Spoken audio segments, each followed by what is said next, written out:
That's famous words by George Orwell, I think, increasingly appropriate when it comes to the whole Tommy Robinson phenomenon. Increasingly admired, I think, on the one hand, probably especially by the English working class.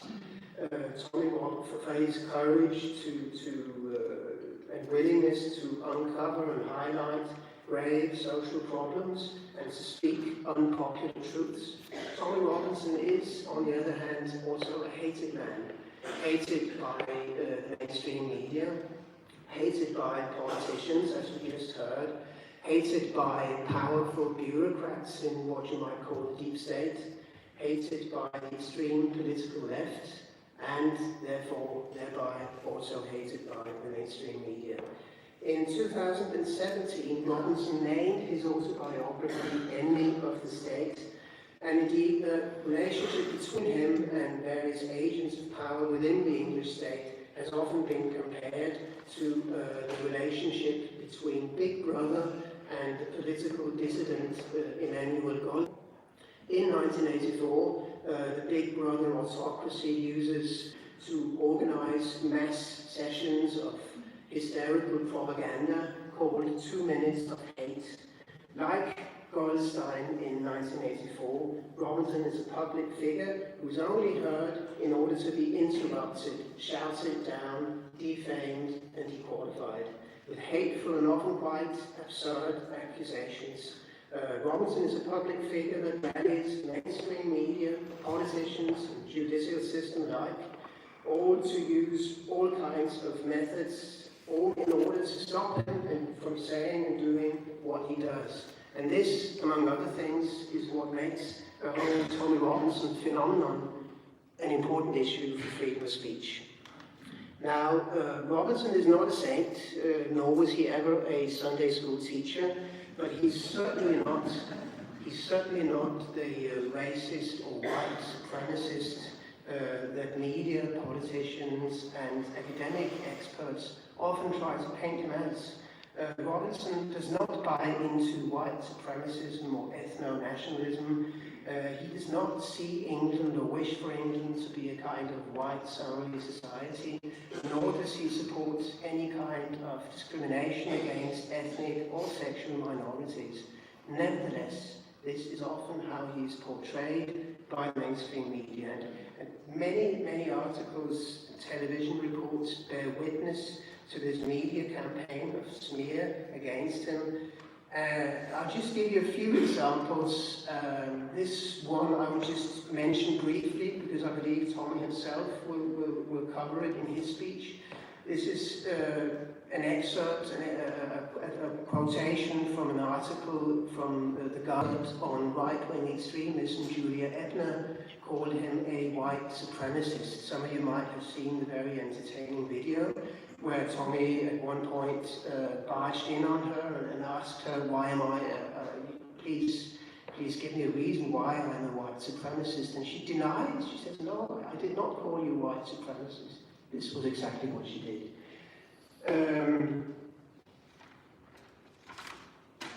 Other various grotesque Robinson lies also sometimes project into Danish media and spill over into distortions in Danish debates about free speech and Tommy Robinson, and I've experienced this many times, I must say, but I'll just give you a few quotes to illustrate such a Robinson distortion.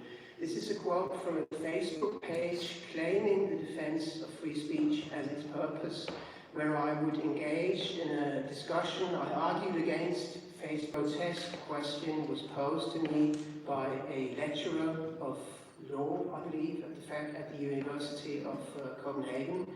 And the quotation goes like this.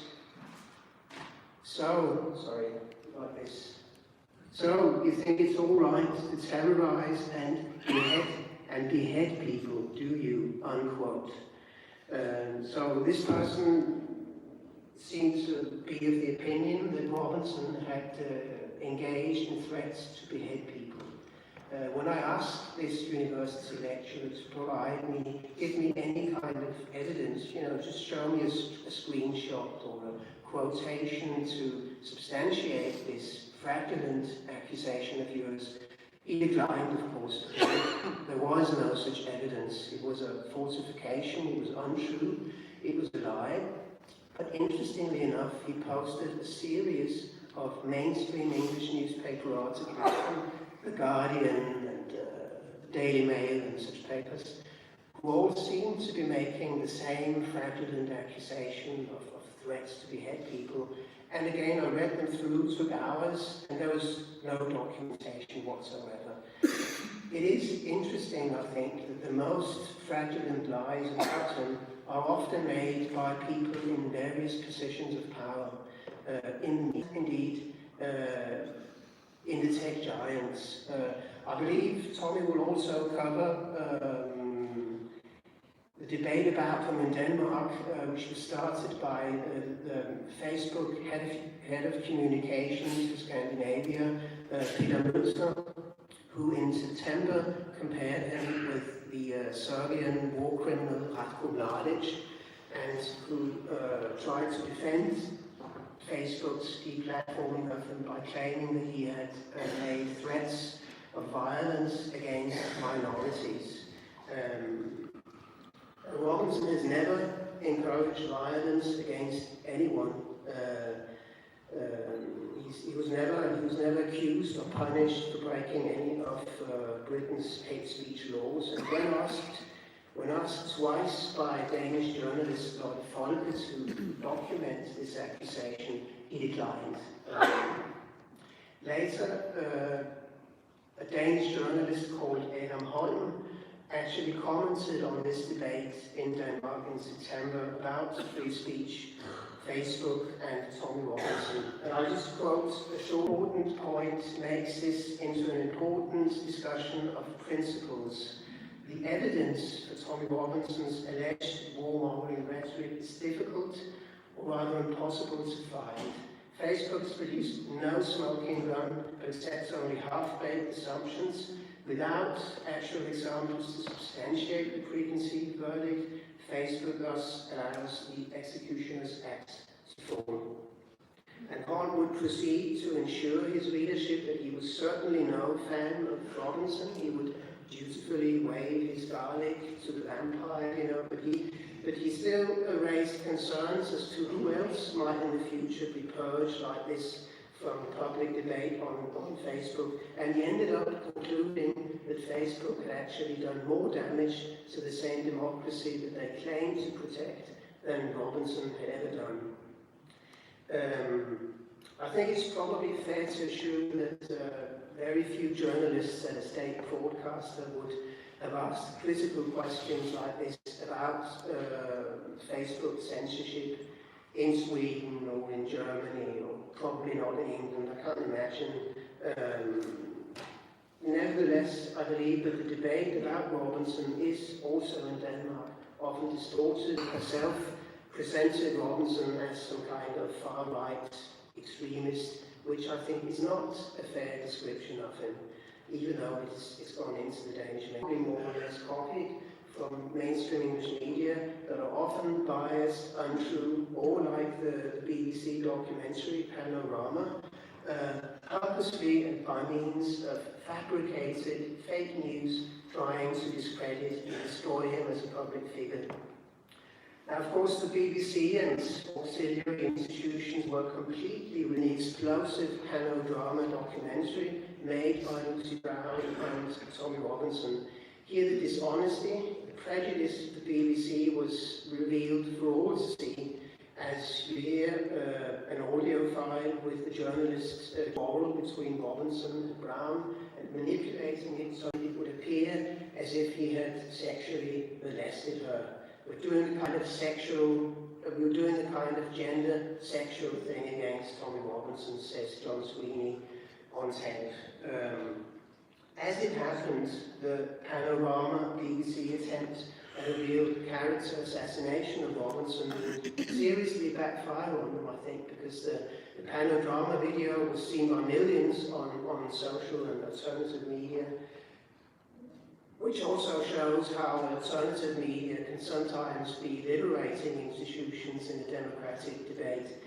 But it was also symptomatic that Robinson was purged from Facebook immediately after his exposure of the English establishment and the mainstream media. Now, many such echoes of this kind of fake Robinson news have sounded in the Danish media. And I'll just give you one more example. This is from September, when Danish journalist Paul Høj took a quote by Robinson calling the jihadi terrorists responsible for the Manchester terror attack in 2017, calling them enemy, justifiably calling them enemy combatants.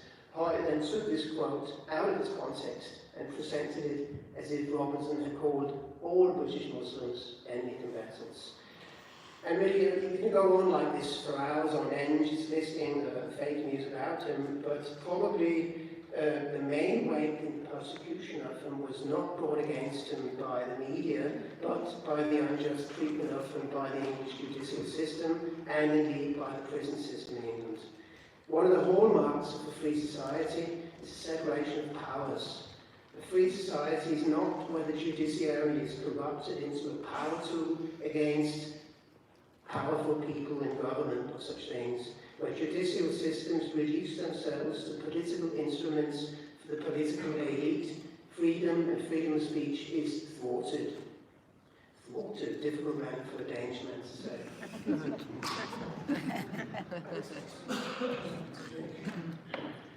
In a free society, equality before the law and a reasonable relation between crime and punishment are also essential principles.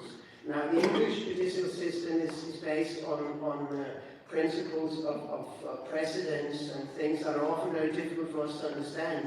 But I think that the persecution of Robinson by the English judicial system is without precedence. No journalist or civic reporter, for that matter, has, since the war, for comparable misdemeanors, received the harsh treatment and mistreatment in the prison system that Robinson was exposed to for rather minor offences. And many have commented upon this quite political nature of the persecution of Robinson by English judicial system. Last year's honourable recipient of the Sappho Prize was Douglas Murray. This was in 2015. Douglas Murray commented upon Robinson's mortgage fraud imprisonment. And I just quote Douglas Murray. He said that mortgage fraud is bad, but it seemed rather obvious to some of us that the reason he was imprisoned was not because of mortgage fraud, but because he was a problem and our politicians wanted that problem to go away. Tommy Robinson was a secondary symptom of a problem, the result of a primary problem that the politicians had done nothing about. His first sentences probably were more or less his own fault. He's made mistakes, and I'm not whitewashing him. In 2005 for engaging in a fight with a police officer, in 2012 for entering America with forced travel documents. But I think it is indicative, it is symptomatic that the treatment of him by judicial authorities has been increasingly harsh and disproportionate to the actual offence committed, in step with his actual involvement with street and popular politics. Of course, his political activism developed as a reaction to criminalisation and Islamization of his own local community.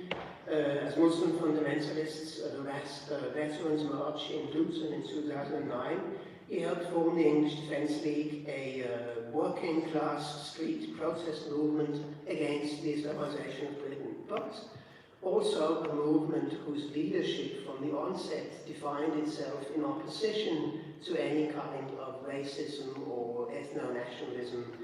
One of the first public manifestations of the leadership of the English Defence League was the public burning of Nazi flags. You see the banners in the background, black and white, unite, saying no to Sharia law.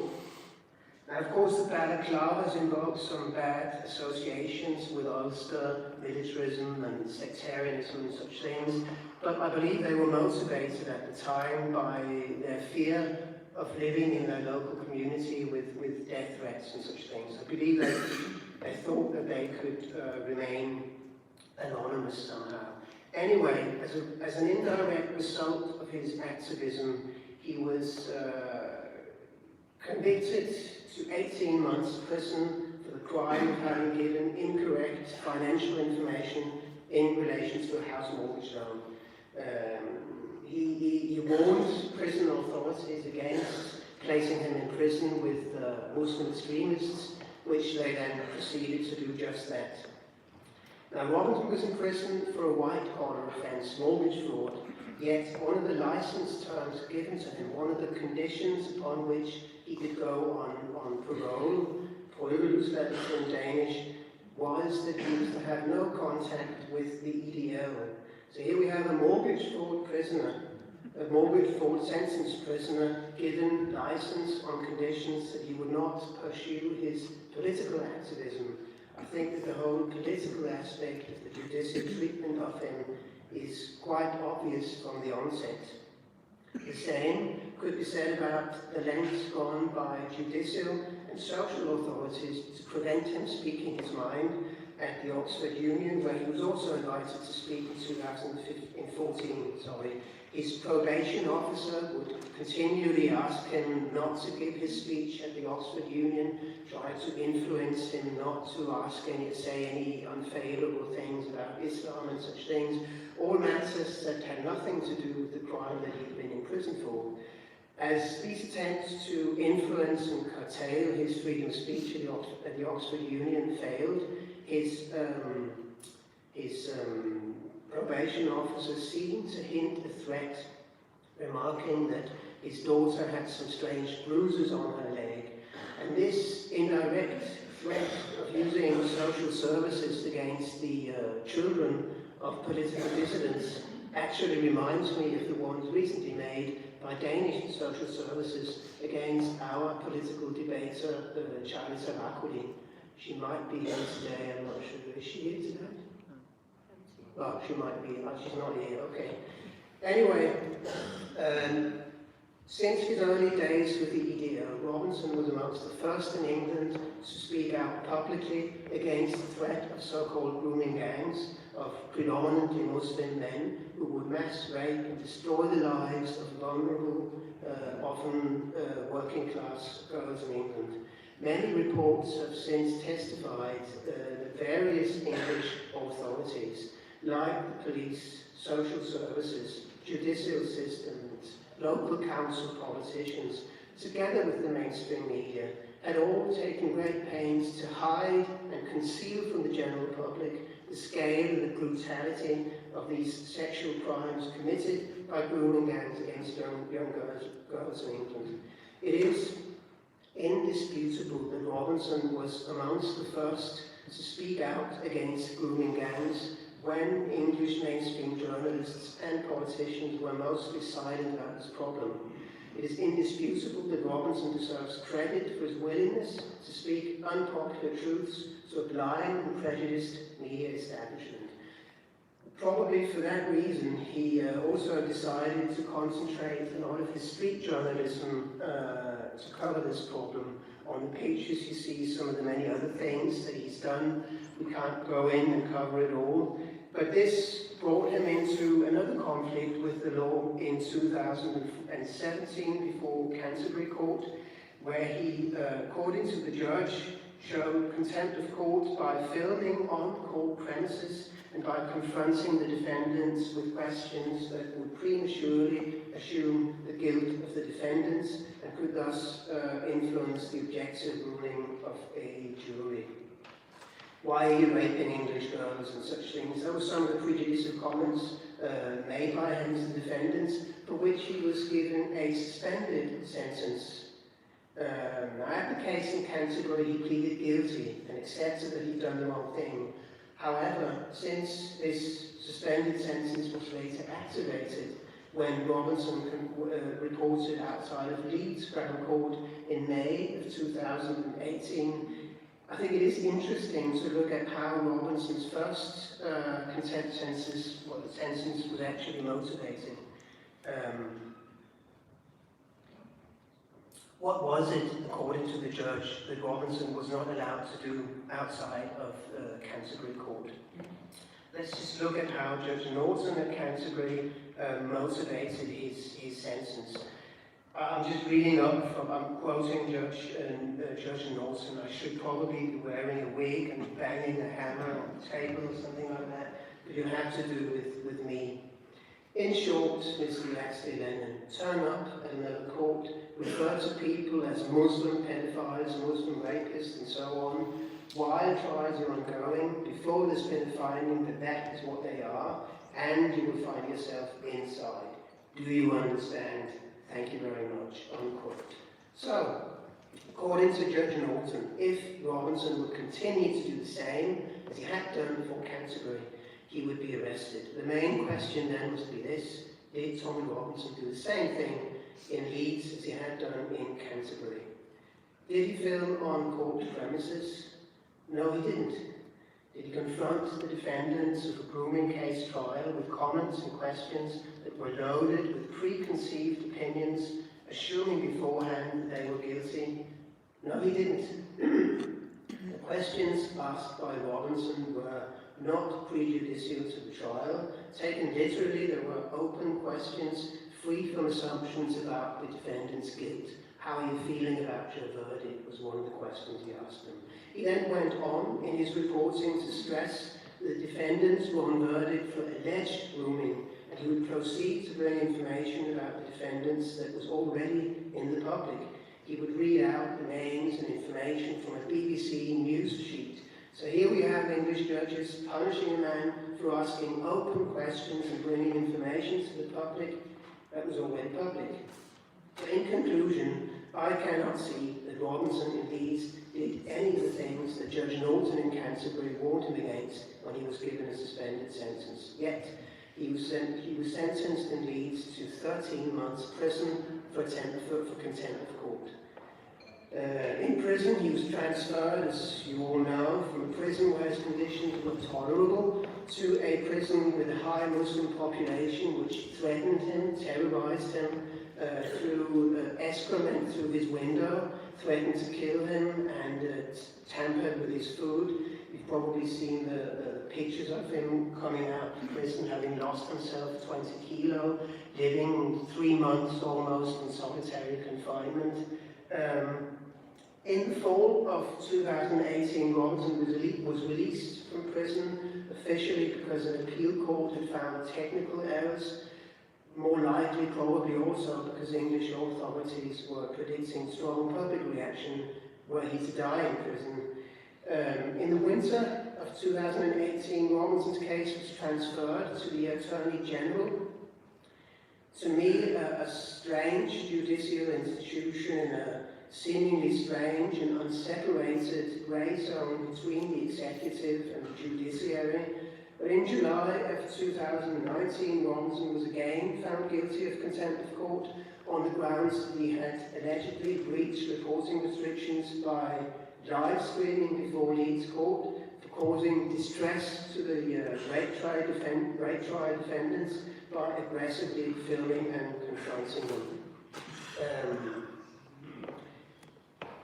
On the one hand, of course, you might argue reporting restrictions are in order to ensure the proper ruling of the case. But I also think it is, at least you have to ask the question, are reporting restrictions in England in such cases as this not increasingly used as a pretext to ensure a kind of media blackout and public awareness of these very nasty grooming cases, of these nationwide horrors and institutional failures?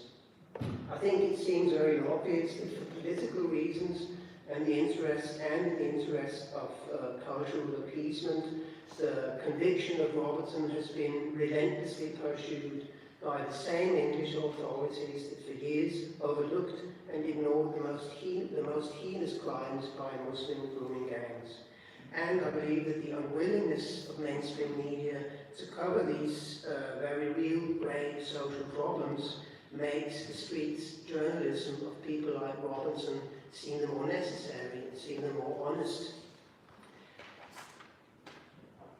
In between imprisonments, Robinson also managed to run for the European Parliament in May of 2019.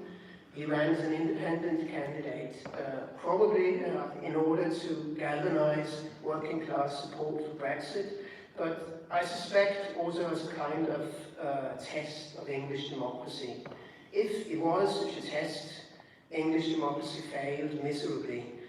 Twice on his campaign he was violently attacked, which wasn't itself the worst. I think the worst was rather the media condonement of this kind of violence committed against the Democratic candidate. A BBC comedian uttered regret that the liquid thrown in his face was not acid but milkshake. And this tune was played in the English media until Nigel Farage was exposed to the same treatment.